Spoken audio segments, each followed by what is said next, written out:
ఓం శ్రీ గణేశాయ నమః. ఓం శ్రీ గురుభ్యో నమః. ఆత్మజ్ఞాన జిజ్ఞాసులందరికీ నమస్కారము.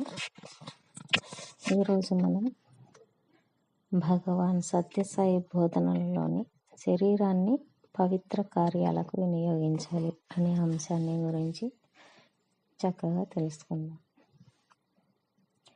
ఈ ఆధునిక యుగంలో వైజ్ఞానికులు అనేక రకాల యంత్రాలను సృష్టిస్తున్నారు. చంద్రమండలం వెళ్ళే యంత్రం, భూమండలం వెళ్ళే యంత్రం, భూ ప్రదక్షిణ చేసే యంత్రం, ఇంకా విశ్వాంతరంలోని అద్భుతాలను ప్రత్యేకంగా పరిశీలించే యంత్రాలు. ఇలా వారు తమ మేధస్సును ఉపయోగించి అనేక ఆశ్చర్యకరమైన యంత్రాలను సృష్టిస్తూ ఉన్నారు. ఒక్కొక్క యంత్రం ఒక్కొక్క అద్భుతాన్ని తెలియచేస్తుంది. అయితే ఈ గొప్ప యంత్రాలన్నింటికంటే కూడా అత్యంత ఆశ్చర్యకరమైన మరి అద్భుతమైన యంత్రం మన శరీరమే. అయితే దైవం దేని నిమిత్తం సృష్టించాడో మర్చిపోయి కేవలం భుజించి నిద్రించి గతించే పరికరంగా దానిని మనం మార్చివేశాం. సృష్టి స్థితి లయలకు ఆధారమైన దివ్యత్వాన్ని దర్శించాల్సిన నిమిత్తమై ఈ యంత్రం సృష్టించబడింది అన్న సత్యాన్ని ఎరుకలో ఉంచుకొని ఈ దేహాన్ని సద్వినియోగపరుచుకునే వారే పుణ్యపురుషులు. మరి మిగిలిన వారంతా కూడా పశుపక్షాదుల సంతతికి చెందిన వారే.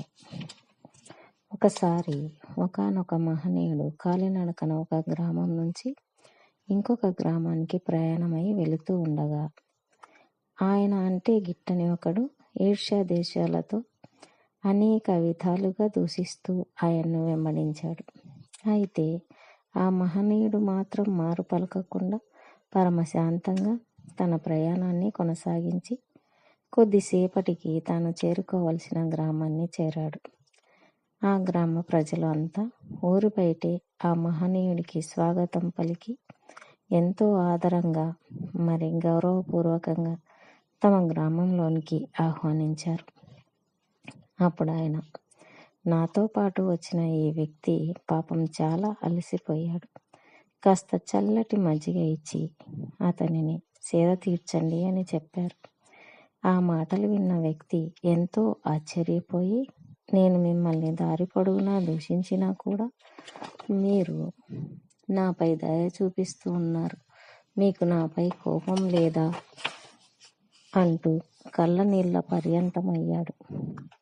అప్పుడు ఆ మహనీయుడు, నాయనా, నువ్వు దూషించినది నా దేహాన్నా లేక నా ఆత్మనా? ఒకవేళ నువ్వు నా ఆత్మను దూషించావంటే సర్వాంతర్యామిగా నీలో ఉన్నది నాలో ఉన్నది ఒకటే ఆత్మ కనుక ఇంతవరకు దూషించింది నన్ను కాదు, నిన్ను నువ్వే దూషించుకున్నావు.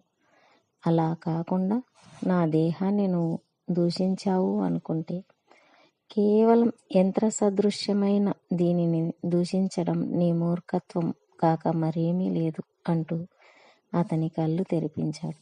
కనుక దేహం అనే ఈ యంత్రాన్ని పవిత్రమైన కార్యక్రమాలను ఆచరించడానికి మాత్రమే మనం తెచ్చుకున్నాం అన్న విశ్వాసాన్ని దృఢం చేసుకోవాలి. ఏది చిక్కితే దానిని భుజించడానికి, ఏది నోటికి వస్తే అది మాట్లాడడానికి, మరి ఇష్టం వచ్చినట్లు సుఖాలను అనుభవించడానికి మాత్రమే వచ్చింది కాదు ఇది. ఈ యంత్రం యొక్క విశిష్టతను మరి అది చేయవలసిన పనిని చక్కగా గుర్తించాలి. ఆకలి తీర్చుకోమని భగవంతుడు నోరు ఇస్తే తినకూడని వాటినన్నింటినీ తినేసి దానిని దుర్వినియోగపరుస్తున్నారు. ఉచ్ఛ్వాస నిశ్వాసాల ద్వారా ప్రాణం నిలబెట్టుకోమని నాసికనేస్తే నస్యం సిగరెట్లు పీలుస్తూ దానిని పాడు చేస్తున్నారు. ఇలా ఒక పని కోసం ఇచ్చిన యంత్రాన్ని ఇంకొక పని కోసం ఉపయోగిస్తే అది చెడిపోతుంది. కాబట్టి ఇది తప్పు అని తెలిసిన తర్వాత ఇక ఇంద్రియాలను ఆ మార్గంలో ప్రవేశపెట్టకూడదు. మన ఇంటికి మన బంధుమిత్రులు హితులు రావడం పోవడం కోసం మనం తలుపులను పెట్టుకున్నాం. తలుపులు ఉన్నాయి కదా అని బజార్లో వచ్చిపోయే పందులను, కుక్కలను, మరి అలగా జనాన్ని లోనికి రానిస్తామా? అలాగే మన దేహానికి తలుపుల్లాంటి ఇంద్రియాల ద్వారా లోపలికి దేనిని వదలాలి, దేనిని వదలకూడదు, ఎవరితో స్నేహం చెయ్యాలి, ఎవరితో స్నేహం చెయ్యకూడదు, దేనిని భుజించాలి, దేనిని భుజించకూడదు అన్న నిర్ణయాత్మకమైన బుద్ధిని మనం కలిగి ఉండాలి.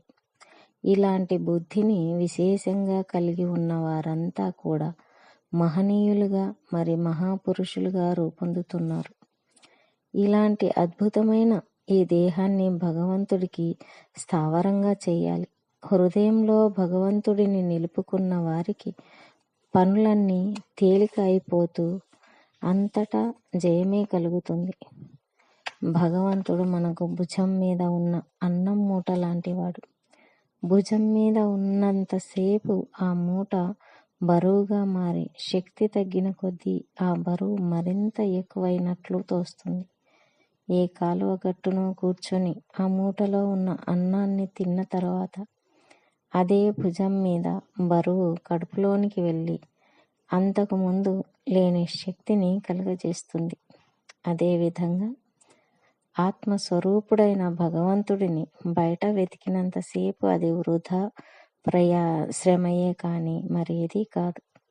ధ్యానంలో అంతర్ముఖులై ఆనంద స్వరూపాన్ని మన హృదయంలోనే ప్రతిష్ఠించుకున్న తర్వాత శ్రమ తగ్గిపోయి మనం కూడా అంతటి శక్తివంతుల్లా వెలిగిపోతాం.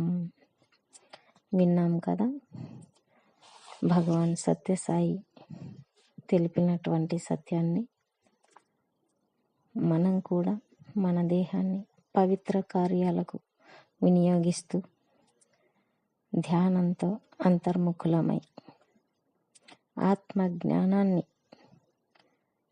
ఆస్వాదిద్దామని, అనుభూతి చెందుదామని ఆశిస్తూ ఇంతటితో ఈ ప్రసంగాన్ని ముగిస్తూ ఉన్నాను. మరలా మరి ఒక అంశంతో కలుసుకుందాం. అంతవరకు సెలవు. నమస్కారం.